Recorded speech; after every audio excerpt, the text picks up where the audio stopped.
Muy buenos días, hermanos de Casa de Oración. Dios les bendiga.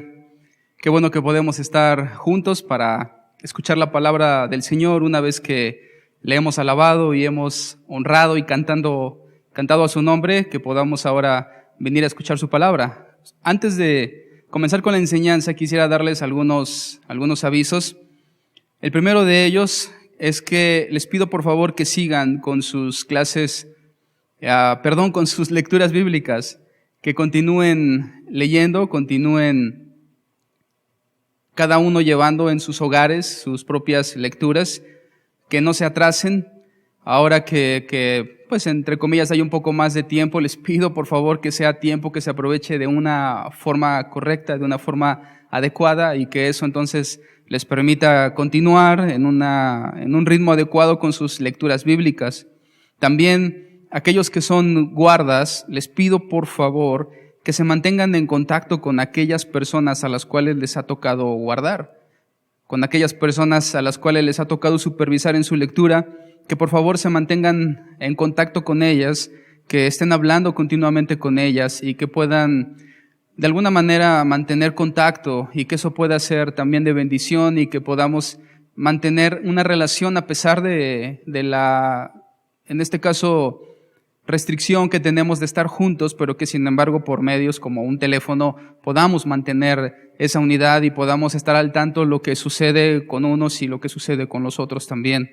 Que no perdamos esa unidad y que la mantengamos por medio de la comunicación a distancia, tal vez un mensaje por correo o por WhatsApp, y que de esa forma podamos estar al pendiente en caso de que alguien necesitara algo, que alguna situación de emergencia surgiera, pudiéramos estar al tanto también de eso. Así que les encargo a los guardas, por favor, que continúen su supervisión y su cuidado sobre aquellos que los eligieron precisamente para esa función. En general, a toda la iglesia, los llamo, los invito a que por favor hagamos lo mismo, no solamente con las personas que guardamos, sino también con otras personas, miembros de nuestra congregación, que podamos usar tal vez diariamente 5 minutos o 10 minutos de nuestro tiempo, y que podamos hacerle una llamada a alguien de nuestra iglesia que conozcamos para estar al pendiente de su situación, para verificar si tienen alguna necesidad y orar también por ellos. Así que te animo, hermano, que tomes 5 minutos, 10 minutos y que le hagas una llamada a alguien, y que puedas mantenerte al pendiente de las necesidades propias de toda nuestra congregación, y que eso nos pueda hacer, nos brinde la oportunidad de estar todavía más unidos, y que podamos dar de nuestro tiempo a otros, y que nos interesemos los unos por los otros, recordando que siempre el amor los unos por los otros ha sido un distintivo característico de la iglesia cristiana. Así que nosotros haríamos bien en poner en práctica ese amor, simplemente llamándole a alguien, estando al pendiente los unos por los otros. La unidad en Cristo nos fortalece en medio de la dificultad. Así que si todos hacemos el compromiso de llamarle a mi hermano, de ver cómo está, de escuchar su voz y de orar por él, creo que estaremos mejor como congregación. Así que les pido que pongamos un poco mayor de interés en esa actividad. En una de las cápsulas, yo pienso que en la cápsula del día miércoles, hablaré también un poco más acerca de esta actividad que quiero que como iglesia adoptemos, de estarnos llamando y de estar en comunicación. Es imposible que lo podamos hacer con todos los miembros de la iglesia, pero si tú lo haces con un miembro de la iglesia una vez al día, vamos a poder estar en contacto todos en una forma mucho más centrada y mucho más profunda. También quisiera recordarles que cada miércoles y cada viernes estamos subiendo a nuestras plataformas Facebook y YouTube una pequeña cápsula entre 10 y 15 minutos donde hablo acerca de temas focalizados que tienen que ver con la situación que estamos viviendo. Así que les pido por favor que escuchen esas cápsulas, que al mismo tiempo son una sustitución de nuestra enseñanza general de los días miércoles. Consideré en esta ocasión de mayor necesidad hablar de esos temas focalizados y dejar descansar nuestra serie de los días miércoles. Así que en lugar de esa serie o de esa enseñanza que teníamos normalmente los miércoles a las 7, estamos subiendo esas 2 cápsulas. Los miércoles y los domingos por la noche es cuando principalmente ya están en internet. Así que los animo a que no dejen pasar esas cápsulas, sino que se mantengan al tanto de ellas, porque es una forma en cómo podemos ir actualizando también la situación, cómo va avanzando y también en las necesidades propias de nuestra congregación. Finalmente, les animo a que estos videos, hablando los que se suben a YouTube los domingos, que los consideren todos como una manera alternativa en cómo seguir congregándonos. Así que yo espero que cada uno de ustedes en sus hogares se estén reuniendo como familia y que consideren este video lo más parecido a nuestros días de reunión. Que se junten para alabar al Señor, después para escuchar su palabra, tomen notas, apunten, como normalmente lo hacemos en una reunión normal de domingo. Enfóquense totalmente, aparten ese tiempo y no lo dispongan para estar haciendo otras actividades al mismo tiempo, sino dispongan esas 2 horas única y específicamente para alabar a Dios y para escuchar su palabra. Así que esos son los avisos que quería compartir con ustedes el día de hoy. Y ahora, pasemos al estudio de su palabra. Por lo tanto, quisiera por favor que me acompañen a orar y a ponernos en las manos del Señor. Padre, te damos gracias en esta mañana, Señor, porque nos permites, a pesar de la contingencia que estamos enfrentando, la posibilidad de poder seguir escuchando tu palabra como congregación, seguir siendo instruidos, animados, fortalecidos por medio de tu palabra, Señor, y que a pesar de que físicamente no estemos juntos, sin embargo, por este medio electrónico podemos como iglesia estar aún unidos y juntos. Sabemos que tu iglesia no está conformada únicamente por un edificio o por unas sillas y un lugar, sino que todos nosotros, donde quiera que estamos, somos parte de tu iglesia, somos la iglesia.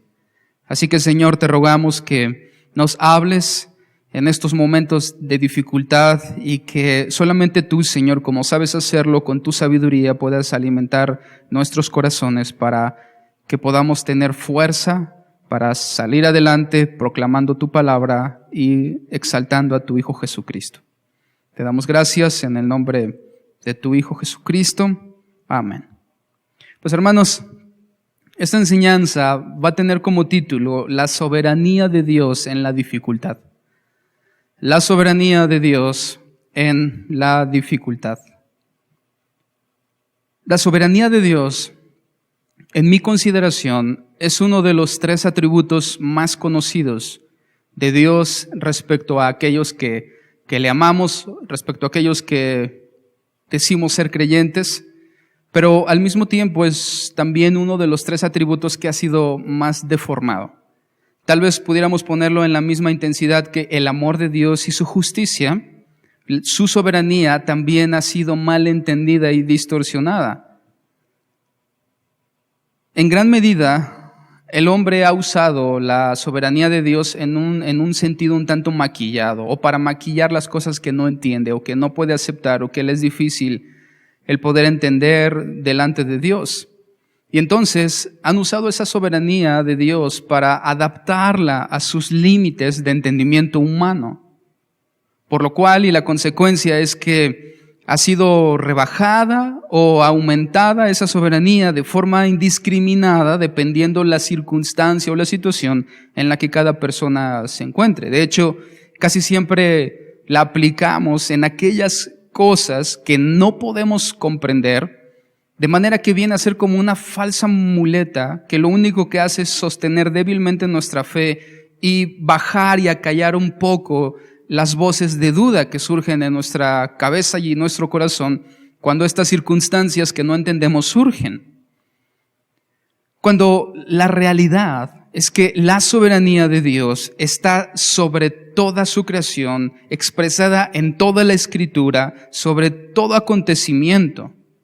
No es simplemente una muleta que usamos para cuando no entendemos o no podemos aceptar las cosas, sino que la soberanía de Dios va más allá de nuestro entendimiento limitado, de nuestra capacidad de aceptación. La soberanía de Dios puede resultar difícil de aceptar o difícil de entender, pero lo que es cierto es que Dios es total y absolutamente soberano sobre toda su creación. ¿Qué es soberanía? Me gustaría que comenzáramos desde ese punto, entender primero qué es la soberanía de Dios. Si hablamos únicamente del concepto soberanía, entendemos que la definición nos habla acerca de un gobierno y de un señorío absoluto. Gobierno y señorío absoluto. Eso significa, cuando aplicamos el concepto a Dios, entonces es el Señor el que se vuelve gobernador y Señor absoluto sobre toda su creación. Eso significa que Dios tiene dominio sobre todo lo que Él ha creado y le pertenece. A donde quiera que miremos, o lo que sea que descubramos, Dios ya gobernaba sobre ello desde la eternidad. No es que hayamos descubierto algo nuevo o que nos sorprendamos de algo que desconocíamos, sino que Dios ya ha gobernado sobre ello desde la eternidad. Dios es soberano desde el principio y será soberano hasta el final. ¿Dónde comienza el problema? Porque al parecer entender el concepto de que Dios es soberano, Señor absoluto, gobernante sobre toda su creación desde la eternidad, puede resultar un concepto que no resistimos del todo, lo aceptamos, lo asimilamos. Pero ¿dónde comienza el problema? Bueno, el problema comienza cuando el hombre intenta razonar según su perspectiva limitada esta verdad universal de Dios acerca de su soberanía. Y entonces el razonamiento humano comienza a dictaminar que lo malo se le atribuye a Satanás y lo bueno se le atribuye a Dios. Intentamos de alguna forma razonar humanamente. ¿Cómo aplicamos o entendemos esta soberanía? ¿Cómo entendemos que Dios es Señor y gobernador absoluto sobre toda su creación? Como nuestra mente no alcanza por su limitación a entenderlo, creamos vertientes alternas que desvían y le restan a Dios su gobierno y su autoridad. Y entonces comenzamos a crear alternativas. Todo lo malo es de Satanás, todo lo bueno entonces es de Dios. Y ese es un ejemplo del razonamiento humano que intenta entender o explicar la soberanía de Dios. De alguna forma termina entonces en una conclusión de una lucha equilibrada entre el bien y el mal. Porque a menudo pareciera que el hombre entiende a Dios como un ser bueno, como un ser bondadoso, que quiere hacer las cosas bien y bendecir al hombre, pero que por una u otra razón siempre se queda corto de lograrlo. Dios es bueno, pero por alguna razón el mal siempre está allí y el mal siempre provoca cosas malas y entonces Dios no puede ser soberanamente bueno para el hombre porque siempre hay algo malo que lo afecta. Y dicho argumento que nace del razonamiento humano, lo único que logra es menospreciar y limitar a Dios, que es soberano, bajo la perspectiva humana, como tratar de encapsular o encarcelar a Dios en nuestro razonamiento cuando su soberanía está por encima de nuestro propio razonamiento humano. La pregunta entonces, para ir enfocando más el tema hacia la soberanía de Dios en medio de las dificultades, ¿quién orquesta y gobierna todo lo que sucede en la tierra? ¿Quién orquesta o gobierna todo lo que sucede en la tierra? Porque si lo vemos desde la perspectiva del razonamiento humano que limita a Dios y su soberanía, entonces pudiéramos considerar que parte gobierna a Dios y parte gobierna el mal. Las cosas buenas a Dios, ¿recuerdas? Y las cosas malas a Satanás. Entonces, ¿quién gobierna y orquesta todo lo que sucede en la tierra? ¿Será acaso 50% y 50%? ¿O será acaso que Dios gobierna en su totalidad sobre la tierra? Bueno, ¿qué es lo que dice su palabra? Y hay varios versículos que yo quiero traer al tema en el día de hoy. Lo primero que debemos de entender es que la Biblia una y otra vez afirma que es Dios el que gobierna y orquesta todas las cosas que suceden sobre la tierra. Y estoy seguro que tal vez algunos de ustedes están pensando, bueno, entonces ¿acaso fue Dios el que gobernó y orquestó todo lo relacionado con este virus, que se propagara, que infectara a las personas y que comenzara a eliminar o asesinar personas? Bueno, antes de responder a eso, quiero ir un poco más adelante. ¿Qué dice la Biblia acerca de quién orquesta y quién gobierna sobre la tierra? Si entendemos que Dios es soberano, ¿cómo su palabra hace evidente esa soberanía de Dios? El Salmo número 29, versículo número 10, y espero que tengan todos ustedes sus Biblias, entonces sería el momento de abrirlas. En el Salmo 29, versículo número 10, allí hay un versículo, uno de muchos que hablan acerca de la soberanía de nuestro Señor. Y ahí en el Salmo 29, verso 10 dice, Jehová preside en el diluvio y se sienta Jehová como rey para siempre. Escucha lo que dice ese salmo. Jehová preside en el diluvio y se sienta Jehová como rey para siempre. Eso significa que Dios ha sido soberano y lo será hasta el inicio. Él siempre se ha sentado como rey para siempre. Más adelante, en otro salmo, en el número 103, Salmo 103, versículo 19. Salmo 103, verso 19. Este es un poquito más claro. Y este Salmo 103, verso 19 dice que Jehová estableció. No dice que nadie o que alguien lo estableció a él, no. Él mismo, Jehová, estableció. Él se estableció a sí mismo. Estableció para él y por él en los cielos su trono. Y su reino domina sobre todos. Y aquí vemos una parte doble. La primera parte nos dice que Jehová estableció en los cielos su trono. La segunda parte nos dice que su reino domina sobre todos. Y aquí todos tiene que ver con su creación terrenal. Eso significa que Dios gobierna arriba en los cielos y Dios gobierna abajo en la tierra. Al mismo tiempo, estos dos salmos que leímos nos enseñan que Dios no solamente es hacedor y creador, sino que al mismo tiempo Dios es rey y juez. Incluso pudiéramos entenderlo que Dios es rey y juez porque Él es creador, o que Él es creador y al mismo tiempo Él es rey y juez. Por lo tanto, al ser Él creador, rey, juez, que gobierna sobre los cielos y gobierna en la tierra, eso significa, por lo tanto, que su voluntad es irrevocable, determinante y absoluta. Considera muy bien estas tres cosas. Su voluntad es irrevocable, determinante y absoluta. Nadie la puede cambiar, nadie la puede alterar, nadie la puede hacer a un lado. Dios es soberano porque su palabra es irrevocable, es soberano porque su palabra es determinante y es soberano porque su palabra es absoluta. No hay otra palabra más que tenga valor. Dios es soberano. Luego vemos la personificación de esa soberanía de Dios en la persona de su Hijo Jesucristo. Apocalipsis capítulo 1, versículo 5 nos presenta una de las mejores escenas en cómo Jesucristo, siendo la personificación de Dios visible, es la parte visible del Dios invisible. ¿Recuerdas Colosenses? Él es la imagen del Dios invisible, el primogénito de toda la creación. Entonces, en Cristo, visiblemente podemos ver la soberanía de Dios. Apocalipsis 1:5.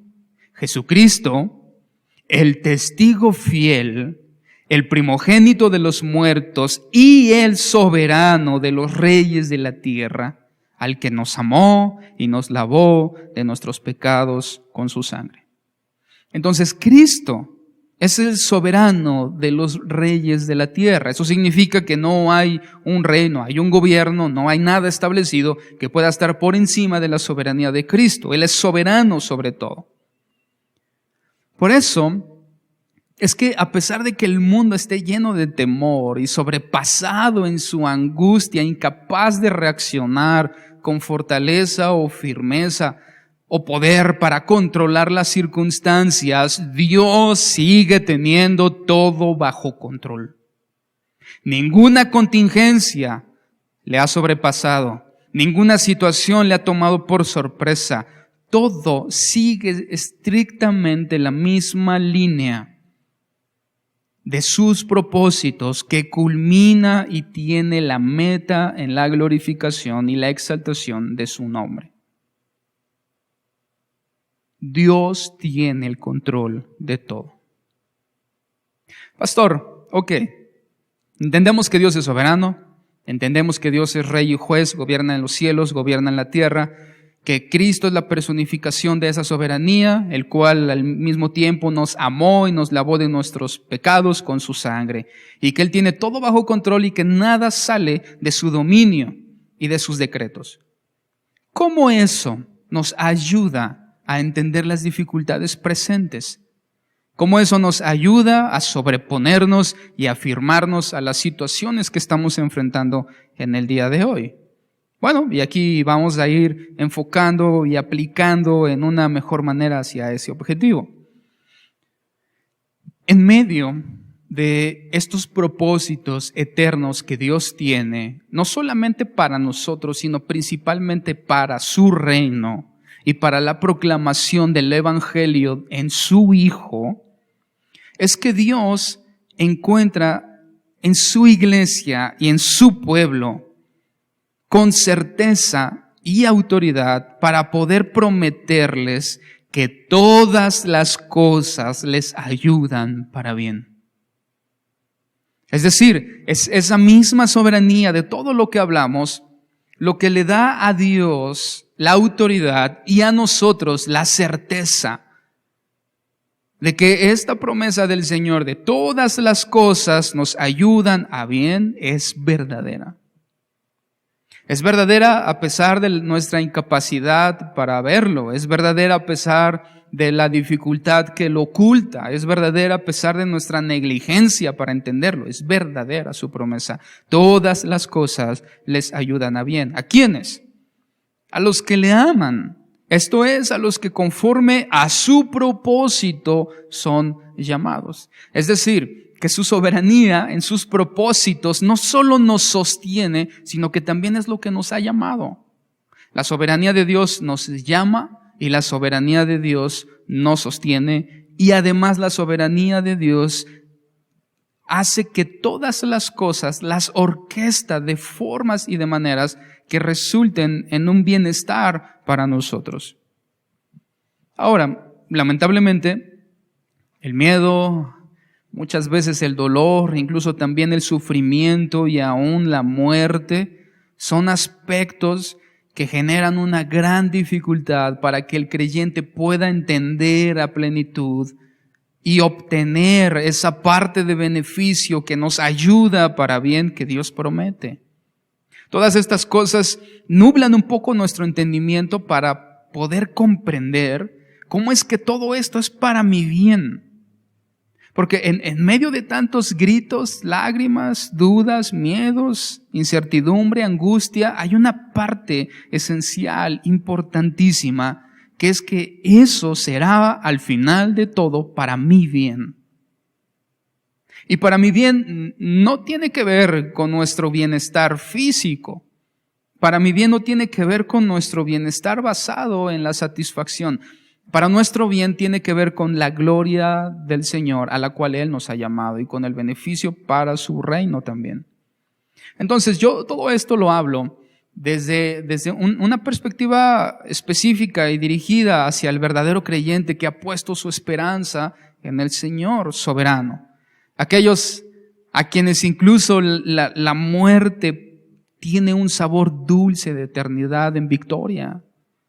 Para ellos, para nosotros, es a quienes la soberanía de Dios sostiene, llama y fortalece y además beneficia al final de todo eso. Podemos incluso profundizar un poco más en las palabras de Pablo. En Filipenses capítulo 1, verso 21, del verso 21 al 24. Allí tenemos 4 pasajes en los cuales podemos profundizar un poco más acerca de la soberanía de Dios respecto a lo que es mejor para nosotros y que al mismo tiempo resulta en un beneficio eterno para el reino del Señor y sus propósitos también. Filipenses capítulo 1, verso 21, allí Pablo comienza con una gran verdad que después va explicando. Lo primero que Pablo dice o enseña, que debe de ser también un lema para nosotros, Pablo dice, porque para mí el vivir es Cristo y el morir es ganancia. Para mí el vivir es Cristo y el morir es ganancia. Ahora, hay una gran verdad en ese pasaje que involucra el conocimiento de Dios y el conocimiento de la soberanía del Señor. Para mí el vivir es Cristo y el morir se convierte en ganancia.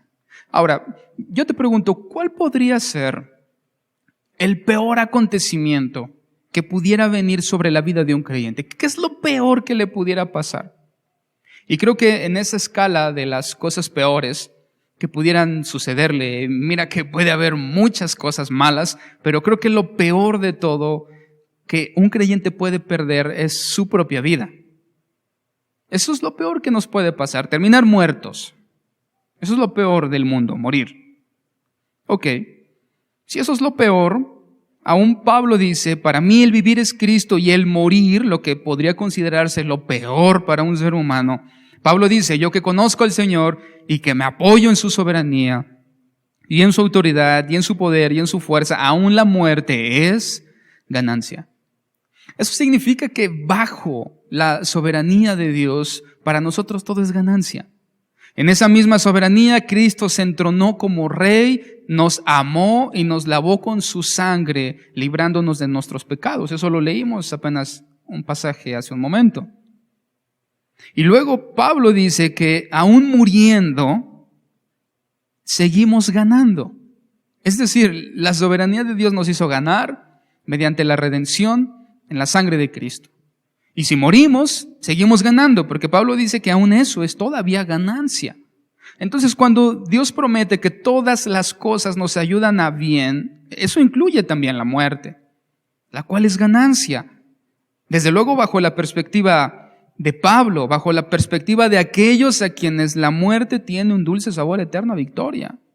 Ganamos muriendo. Versículo 22. Más, pon mucha atención a esa palabra, más, si el vivir en la carne, si el vivir físicamente, vivir en este mundo, resulta para mí en beneficio de la obra, se entiende de la obra de Cristo, de la extensión y la proclamación del Evangelio, de la obtención de los propósitos eternos de Dios en los cuales somos usados, Pablo dice, no sé entonces qué escoger. No sé entonces qué escoger. ¿Por qué le habrá sido tan difícil a Pablo escoger entre vivir en este mundo o morir? Porque tal vez bajo una perspectiva natural, si en el argumento de Pablo, si al 100% de las personas se les pudiera dar a elegir entre vivir o morir, yo creo que el 99.9% elegirían vivir. Sin embargo, Pablo, afirmado sobre la soberanía de Dios, él dice, yo no sé qué es mejor, si vivir en este mundo o morir. Las dos cosas son ganancia. Mira lo que él sigue diciendo en el verso 3. Porque de ambas cosas ¿cuáles? Vida y muerte. Porque de ambas cosas estoy puesto en estrecho. Estoy puesto en estrecho. Ejemplo, es un ejemplo muy simple y muy alejado de lo que Pablo está diciendo, pero que nos sirve para entender un poco. Muchas veces nosotros hemos estado indecisos entre elegir dos cosas, porque ambas cosas nos presentan una parte buena, agradable, satisfactoria, de beneficio, y están muy equilibradas respecto a esos beneficios que nos ofrecen. También están equilibradas respecto a que ambas no presentan un gran riesgo. Es decir, son dos opciones con poco riesgo y mucho beneficio. Entonces nosotros estamos puestos en estrecho no saber cuál elegir, porque en apariencia las dos son igual de buenas y son igual de no malas. Entonces Pablo está haciendo una ecuación similar, pero no entre un pantalón rojo y un verde, o una camisa azul y una blanca. Pablo está haciendo una ecuación entre vida, entre vivir o morir. Pablo está diciendo, yo no sé qué es mejor para mí, si vivir o morir. Las dos cosas tienen muchos beneficios. Y las dos cosas tienen una ausencia total de algo que sea malo o negativo para mí. Las dos son ausentes de fatalidad. Y al mismo tiempo las dos están en abundancia de beneficio para mí, ya sea vivir o ya sea morir. Porque de ambas cosas estoy puesto en estrecho. Mira su argumento. Número 1, teniendo deseo de partir. Aquí partir es un sinónimo de morir. Es decir, teniendo deseo de morir y estar ya con Cristo. Ahora, no es que Pablo haya tenido instintos suicidas, sino que Pablo estaba ya avanzando hacia la meta. Pablo ya había avanzado en su caminar con Cristo y él evalúa esa situación y dice, bueno, partir, morir y estar con Cristo, él lo determina como es muchísimo mejor. Muchísimo mejor. Había una seguridad de Pablo en la soberanía de Dios respecto a lo que él había determinado mediante la personificación de esa soberanía que es Cristo, el cual lo había amado y lo había limpiado y lavado con su sangre. Entonces, ahora Pablo, desde esa perspectiva receptora de la soberanía de Dios en ese sentido, él dice, partir y estar con Cristo es muchísimo mejor. Verso 24, pero quedar en la carne es más necesario por causa de vosotros, es decir, por causa del reino. Dos perspectivas. Una que es muchísimo mejor y otra que es necesaria. Necesaria es vivir por el reino, en este caso los filipenses, como Pablo lo estaba tomando, y por la otra perspectiva es partir con Cristo. Mira, nosotros estamos en la misma situación, hermano. Si tú has sido lavado y limpiado y amado por este Señor soberano personificado en Cristo, entonces, si tú vives, es necesario por causa del reino, de su reino. Y si tú mueres, eso es muchísimo mejor. Eso significa que en cualquiera de las dos circunstancias, todo nos ayuda para bien. Todo nos ayuda para bien. A veces creo que como creyentes tenemos una confusión entre lo que es necesidad y lo que Pablo llama lo mejor. Necesidad de vivir, lo mejor, partir con Cristo. Y a veces nosotros intercambiamos los aspectos y determinamos que lo muchísimo mejor es vivir y lo necesario es que algún día tenemos que morir. Sin embargo, Pablo lo ve al revés. Pablo ve cómo es muchísimo mejor partir con Cristo, pero es necesario vivir por Cristo y su reino. Ahora, la confusión, según mi perspectiva, no solo se da en nuestra preferencia continua para aferrarnos a la vida y aferrarnos a este mundo, lo cual Pablo llama necesidad. Y necesidad en base al reino. Sino más bien yo apunto a la confusión en la mente del creyente que piensa que si vive o muere, vive y muere para él mismo. Y esa no es la realidad de un Dios soberano. La realidad de un Dios soberano es como Él controla y toda su creación depende de Él y toda su creación es para Él porque Él es dueño de toda su creación. Si esa creación vive y si esa creación muere, vive y muere para el Señor. Y creo que ahí está nuestra confusión. Que pensamos que si morimos, perdemos y si vivimos, ganamos desde una perspectiva egoísta nuestra. Y la realidad es que, según la soberanía de Dios, el que vive lo hace para Dios y el que muere lo hace para Dios también. La realidad sobre nuestras cabezas es que tu vida o tu muerte están sujetas a la glorificación del único Dios soberano. Escucha lo que Pablo dice a la iglesia de los romanos. Pablo les dice, porque ninguno de vosotros vive para sí, y ninguno de vosotros muere para sí. Pues si vivimos, para el Señor vivimos, y si morimos, hermanos, para el Señor morimos. Así pues, sea que vivamos o que muramos, del Señor somos. Él es soberano, le pertenecemos. Porque Cristo para esto murió y resucitó y volvió a vivir para ser Señor, así de los muertos como de los que viven. Y eso está en Romanos capítulo 14, versos 7 al 9, versos 7, 8 y 9, Romanos 14. ¿Escuchaste eso, hermano? Si vivimos o morimos, para el Señor vivimos y morimos. Del Señor somos. Para esto Cristo murió y resucitó y volvió a vivir, para que Él sea Señor así de los muertos como de los que viven.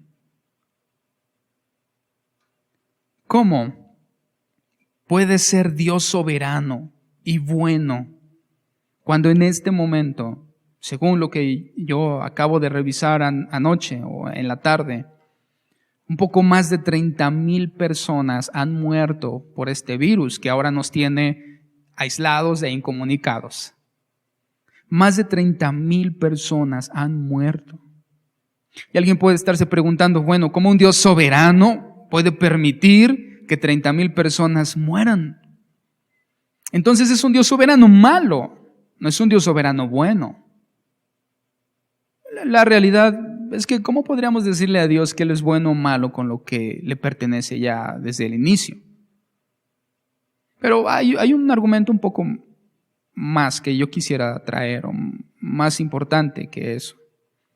La realidad es que al mismo tiempo, y es cierto, que según la página oficial hay un poco más de 30,000 personas que han muerto por este virus, pero también un apartado que está ahí en la misma página, como parte de esa misma estadística, dice que más de 150,000 personas se han sobrepuesto, la mayoría de ellas sin consecuencias o sin síntomas graves. Tú calcula eso.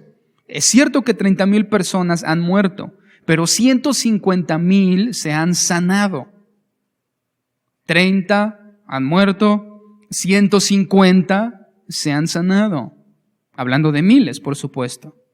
Entonces el hombre, sin entendimiento de Dios y de su soberanía, puede entonces culpar al Señor por esos 30,000 muertos, pero exaltar a los hombres y a los médicos por los 150,000 recuperados.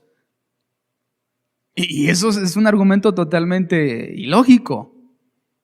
Es decir, culpamos a Dios de las cosas malas, pero ¿por qué no atribuirle también las cosas buenas?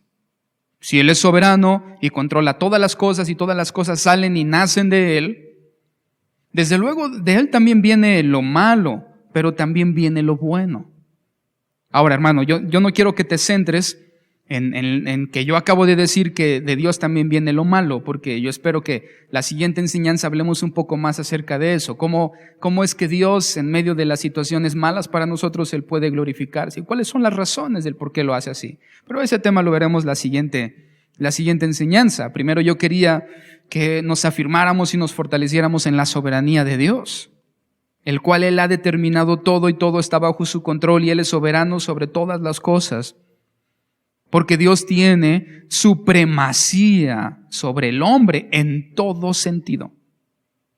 Dios es supremo en todo sentido, en fuerza, en control, en designios, en objetivos, en propósitos. Son siempre suyos y se imponen a todo y a todos.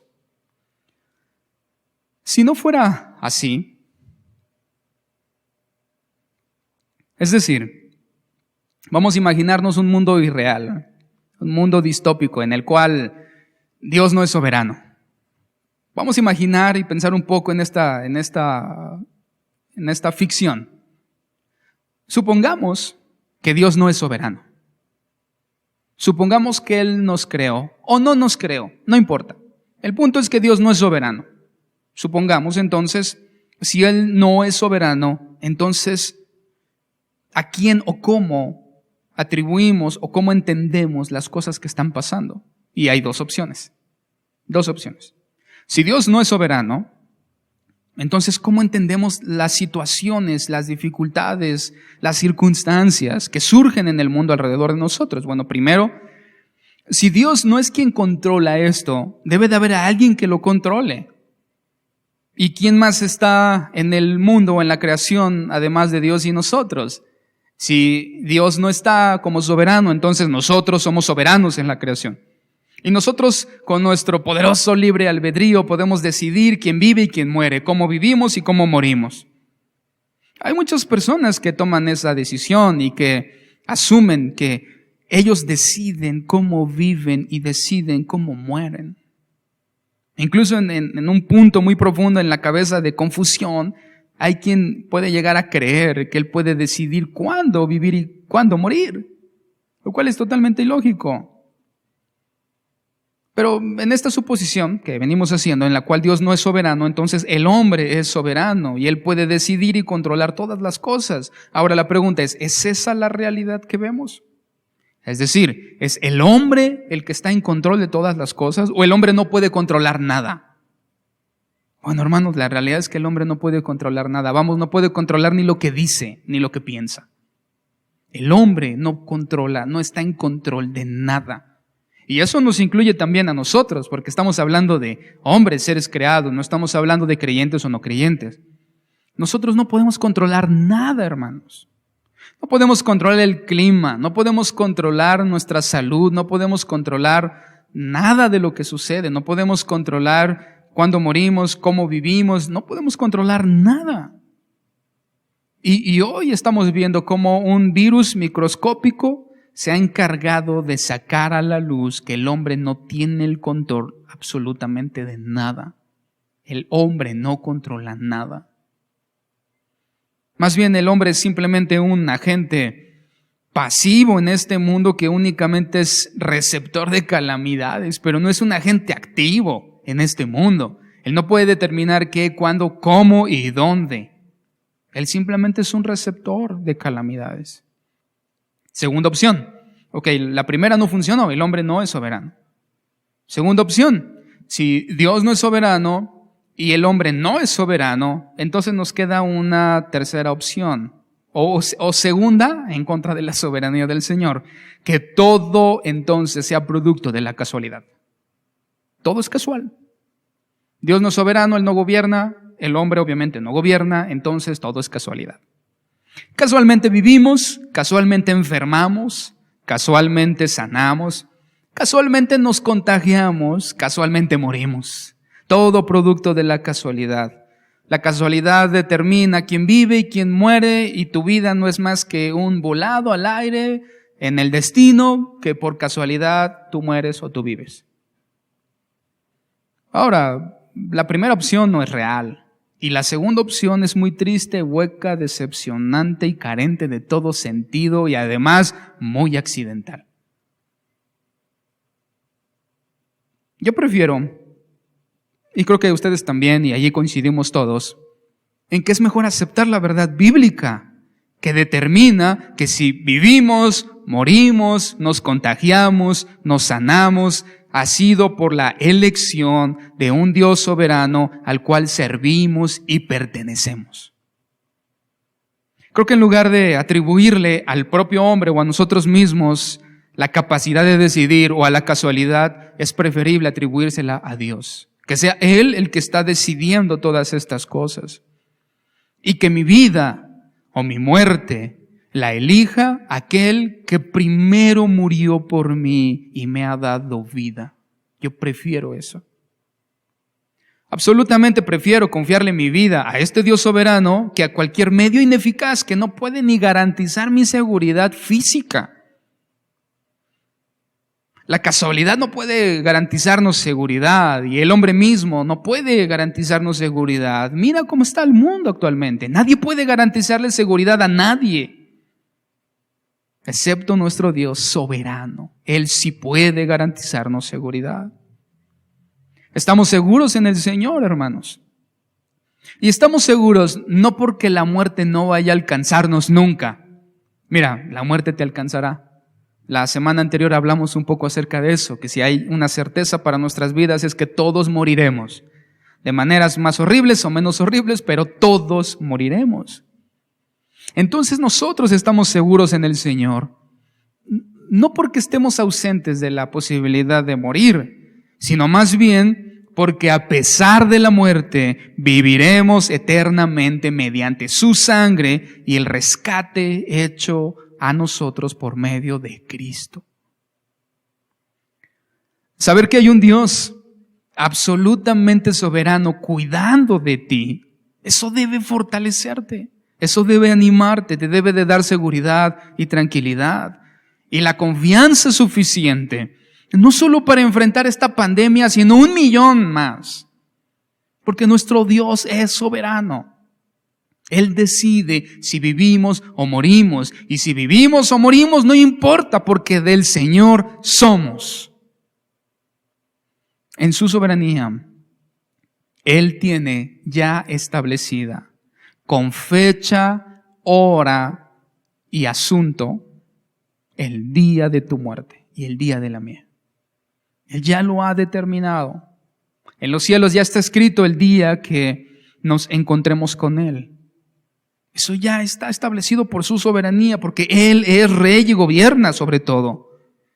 Nada ni nadie podrá modificar ese designio de Dios.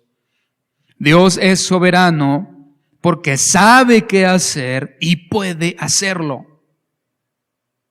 El hombre no es soberano porque, aunque muchas veces pudiera, entre comillas, saber qué hacer, no puede hacerlo. Es decir, el ser humano sabe qué debe de hacer en medio de esta pandemia, encontrar una cura. Y posiblemente en algún momento lo hagan, pero no pueden hacerlo cuando ellos quieran. Solamente Dios sabe qué hacer y puede hacerlo. De manera que entrelazando todos los acontecimientos a lo largo y ancho de este mundo, su Hijo y su nombre al final serán reconocidos. Ya sea con la salvación de unos o la condenación de otros, el nombre del Señor será glorificado. Y quisiera terminar con una reflexión, y es una pregunta honesta también al mismo tiempo, que sigue buscando una respuesta en el corazón de todos los creyentes, de todos aquellos que amamos al Señor. Y esta reflexión es un eco de las palabras de Job, que en medio de un virus o una bacteria infecciosa, la carne, su piel, comenzó a llenarse de llagas de forma inexplicable.